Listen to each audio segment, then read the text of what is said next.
সত্যবাদী হলে প্রমাণ পেশ করো। সম্ভবত এই বইটার কথা বলছিলেন, ইসলাম গরু কোরআন কলঙ্কিত কথা। এই বইটার 52 খানা মিথ্যাচার। বইটা প্রকাশ আমি আসলে আশা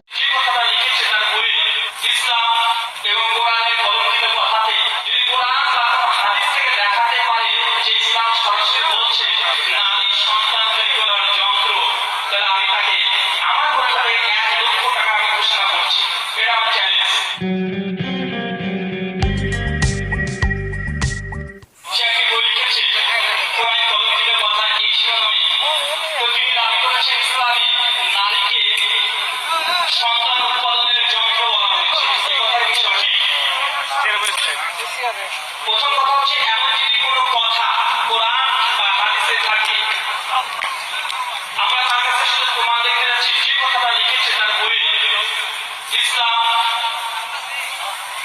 এবং কোরআনের কলঙ্কিত কথাতে যদি কোরআন বা হাদিস থেকে দেখাতে পারে যে ইসলাম সরাসরি বলছে নারী সন্তান তৈরি করার যন্ত্র, তাহলে আমি তাকে আমার পরিবারে 1 লক্ষ টাকা আমি ঘোষণা করছি।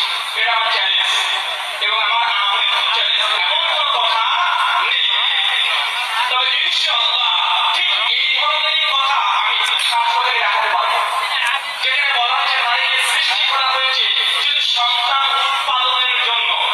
মনুষ্যসংহিতা পত্রের মাথায় 30 থেকে 38 বছর পর বলা হয়েছে যে নারীকে বলা হয়েছে শস্যের ক্ষেত্র, নারীকে বলা হয়েছে তৈরি করা হয়েছে শুধুমাত্র সন্তান উৎপাদনের জন্য।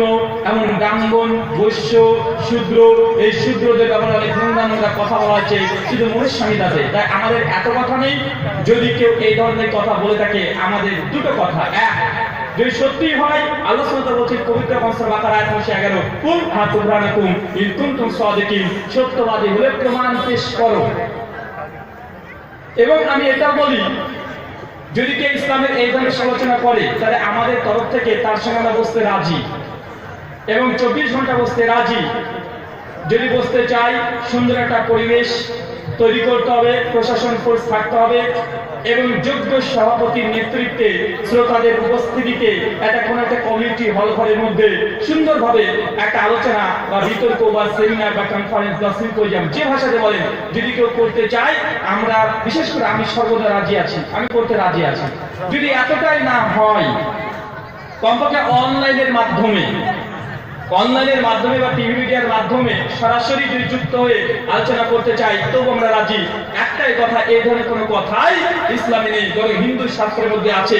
এটা অজস্র প্রমাণ দেওয়া যাবে। আমার এই ব্যাপারে একটা বই রচনা করা হয়েছে, যেটা আপনাদের সম্বন্ধে এই বইটার কথা বলছিলেন, ইসলাম গরু কোরআন কলঙ্কিত কথা। এই বইটার জবাবে আমার একটা বই আছে। এই বইটার 52 খানা মিথ্যাচার। বইটা প্রকাশ আমি আসলে আসামি ভাষা জানি না, বাংলাতে লিখেছি। বইটার নাম ইসলাম কলঙ্ক না আদর্শ। বইটা পিডিএফ অ্যাভেলেবেল, গুগল থেকে ডাউনলোড করে নিতে পারেন। বইটা অচিরে প্রকাশ পাবে। এই বইটার প্রত্যেক পৃষ্ঠায় যে ভুলগুলো করেছে, খেয়ালত করেছে, সে কোরআন হাদিস এবং হিন্দু শাস্ত্রের আলোকে দেখা হয়েছে। আর লেখককে আমাদের তরফ থেকে উন্মুক্ত আহ্বান, আসেন, যদি আপনার দাবিতে আপনি সত্যবাদী হয়ে থাকেন, আমাদের সঙ্গে আলোচনা করে দেখান। শুকরিয়া।